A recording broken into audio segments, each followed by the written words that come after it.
How to fix Discord API error? Let's get started. For that, first of all, you want to go ahead and simply refresh your internet connection. You can try turning your airplane mode on and wait for about 5 seconds and then turn it back off. After that, you can open up Discord and see if the problem is fixed or not. If not, you can open up settings.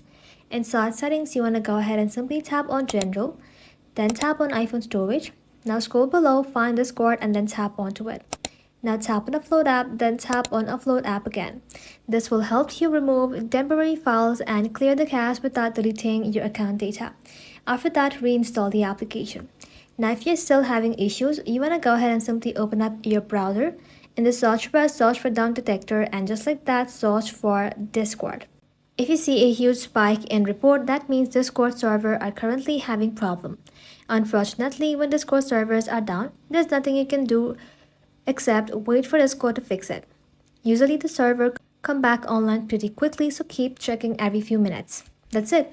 Thank you for watching. If this video was helpful, consider subscribing to our channel and liking this video.